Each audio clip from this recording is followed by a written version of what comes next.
billion Ugandan shillings meant for the payment of defunct West Nile bank front ex-Combatants in West Nile sub-region. Dear invited stakeholders, my dear comrades in the NRM government,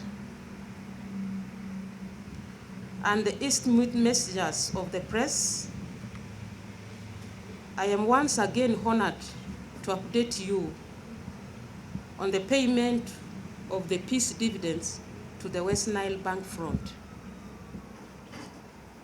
Arising from our country's sad, turbulent political history, the West Nile sub-region underwent immense suffering shortly after the fall of Amin regime in 1979, with most of the population getting exiled to South Sudan. By that time it was Sudan, and to DRC Congo, that time it was Zaire. Because of that, there was a rise of insurgencies, in some of which splitted into the post-1986 revolution period. The main insurgent groups in West Nile were as follows. There was Uganda National Rescue Front, that's UNRFI, led by General Moses Ali. There was National Rescue Front 2, led by Major General Ali Bamuze. There was Uganda National Rescue Front 3, led by Brigadier Nasuru Ezaga. And there was the National Resistant Army West Nile Front, led by Major Mahmoud Lambe. And lastly, there was West Nile Bank Front, led by Major General Juma Oris Abdallah. You may recall that government, under the leadership of our visionary President Yoweri Kaguta Museveni, signed peace agreements with the various defunct rebel groups except West Nile Bank Front.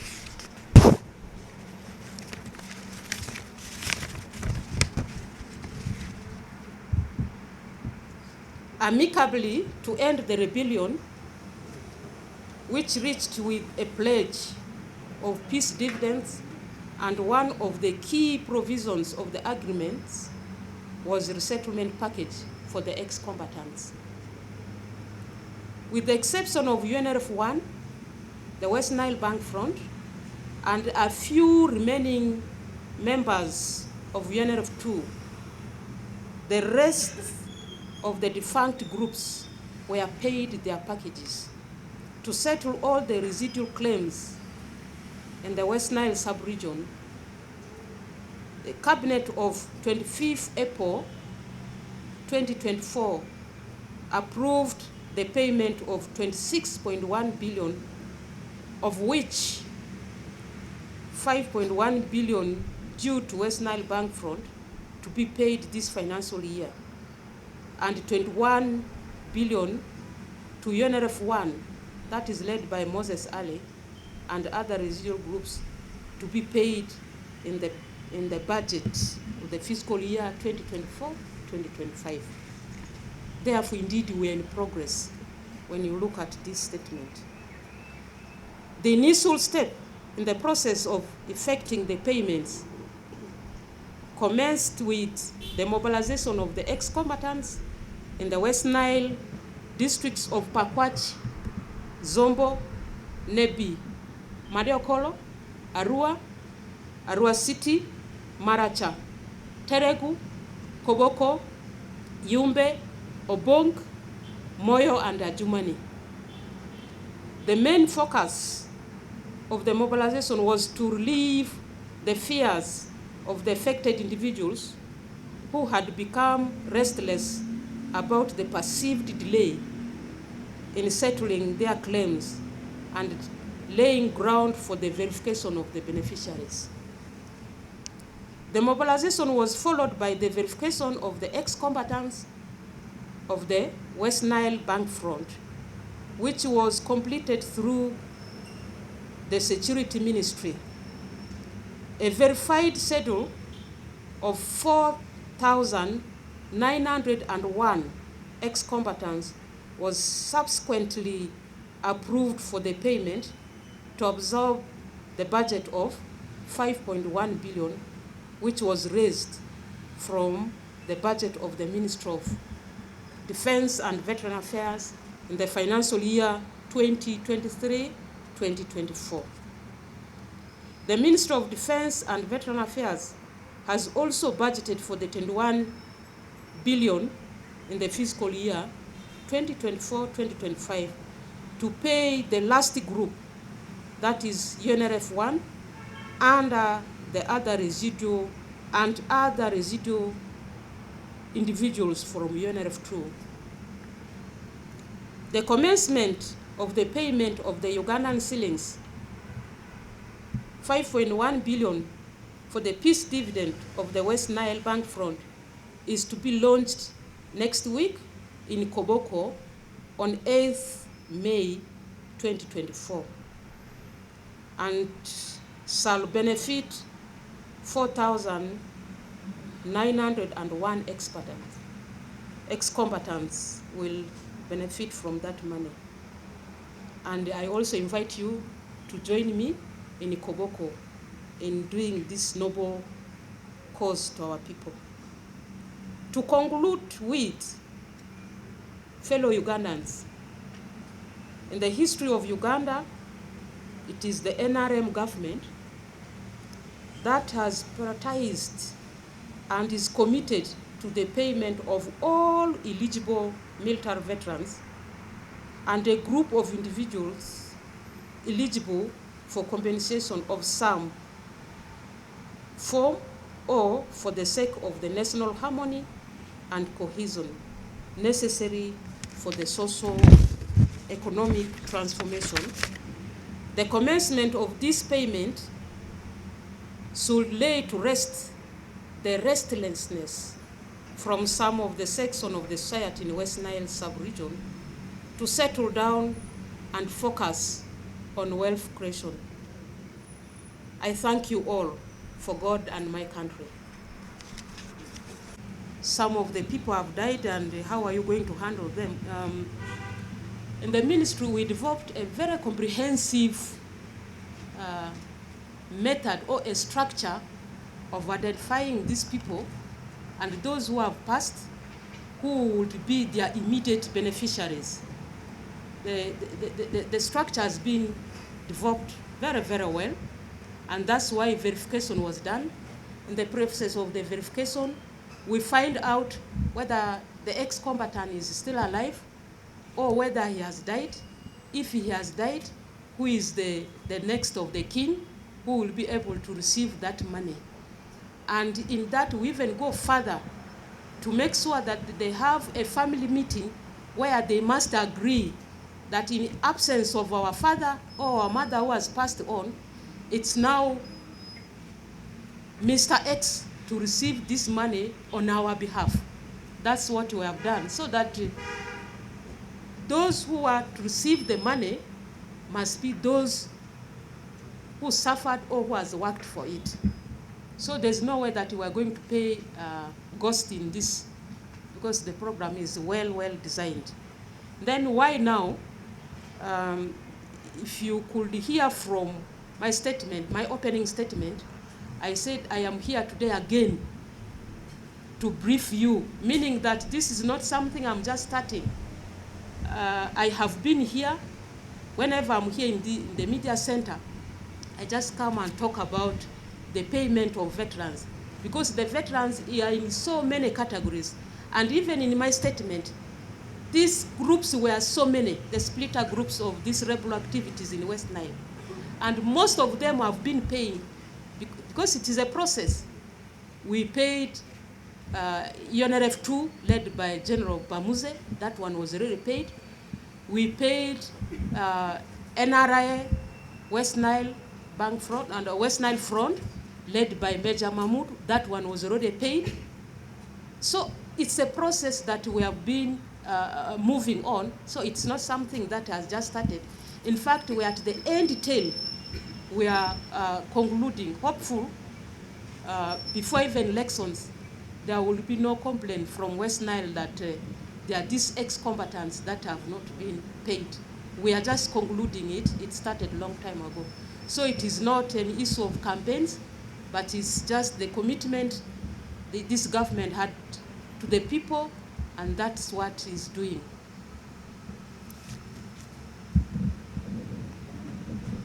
Thank you, Honourable. I think that was the only question. We now request for an interpretation. You know, with the issues of veterans, I can only give you how much is needed now, because yearly we continue to retire them.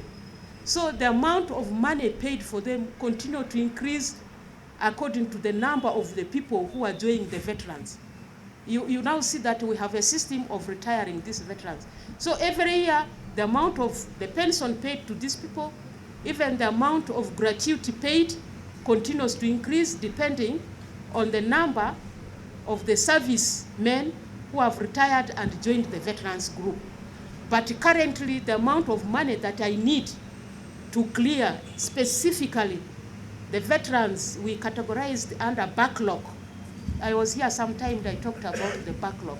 The backlog is the veterans that retired from 1992 up to almost 2015. This group of veterans, when they were retiring, there was no organized system that they were paid on time.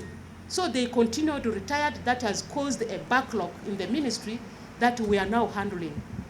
We continue to verify them, we bring them on board, and we pay it. And that one falls under the category asked by my brother here.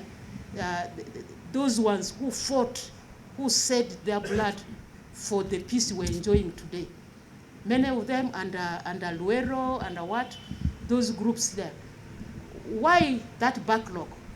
When you look at the retrenchment policy that came in, it affected also the Minister of Defense and Veteran Affairs. Under here, we are calling them what? Reduction in force.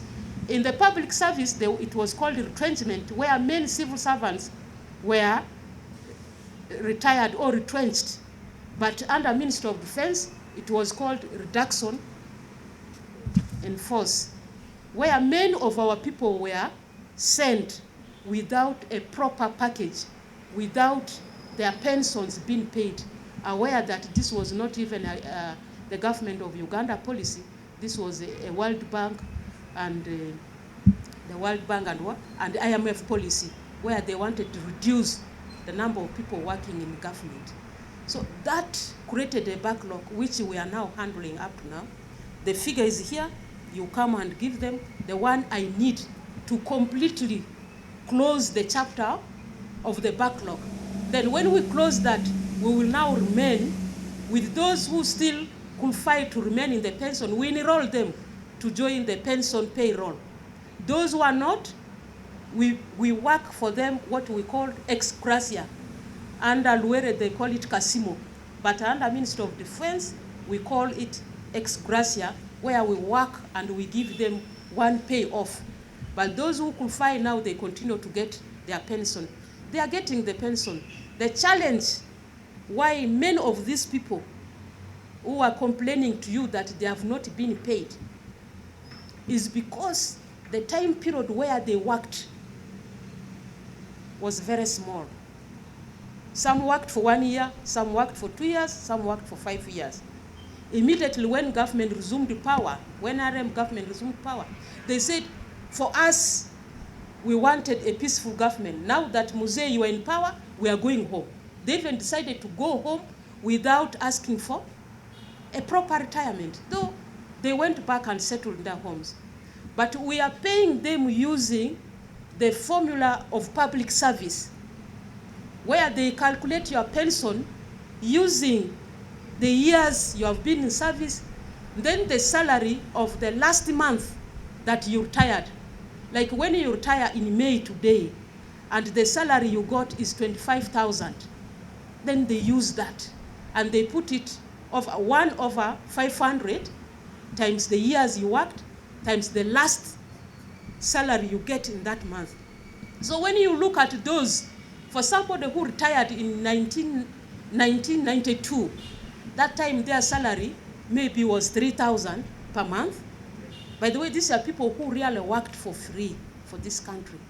And they are people we must own and we must respect. That was their salary.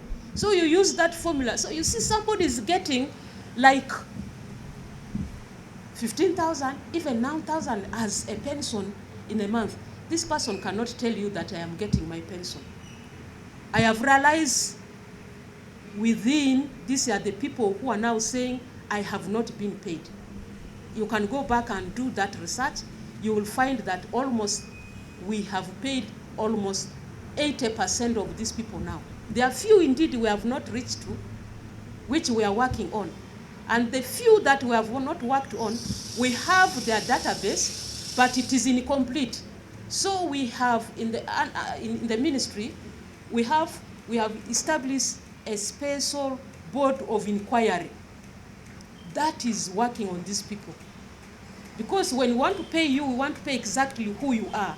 So there are many documents that we look at to verify you, to tell us indeed you are the person.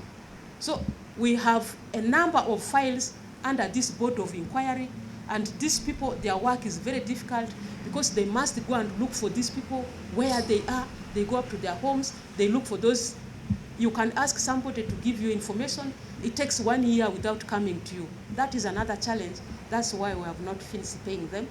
But they are our priority to be paid for. Thank you. We have a high hope.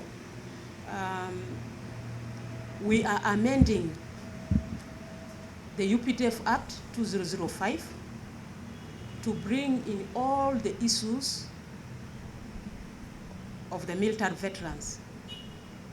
We are amending it to make sure that we are not now under public service. Our pension system is decentralized under the ministry, and when it is now decentralized and we handle them here and they don't go under public service, we will handle many of their problems. But the most important thing is, when this bill is now passed into law, a new formula is developed. The formula that was cheating this UPDF, can you imagine? The soldiers, you use a public service. For public service, somebody to retire at least must be 65 years. But in the system of UPDF, somebody can only work for 5 years and can retire. Can work for 20 years, 10 years. So when you use that system, you use the formula of public service, you cheat these people. It has really not been fair to them. So now we have a formula that we're going to use. We are just waiting for the parliament to look at the bill. And when Muze sends it, because now it is out of cabinet, the cabinet has already approved the principles and even approved the clauses of the bill. Now it's with the parliamentary council. When that bill is passed by parliament, ascended to the president, many of these issues will be handled. And that is the great hope I have for the veterans in this country.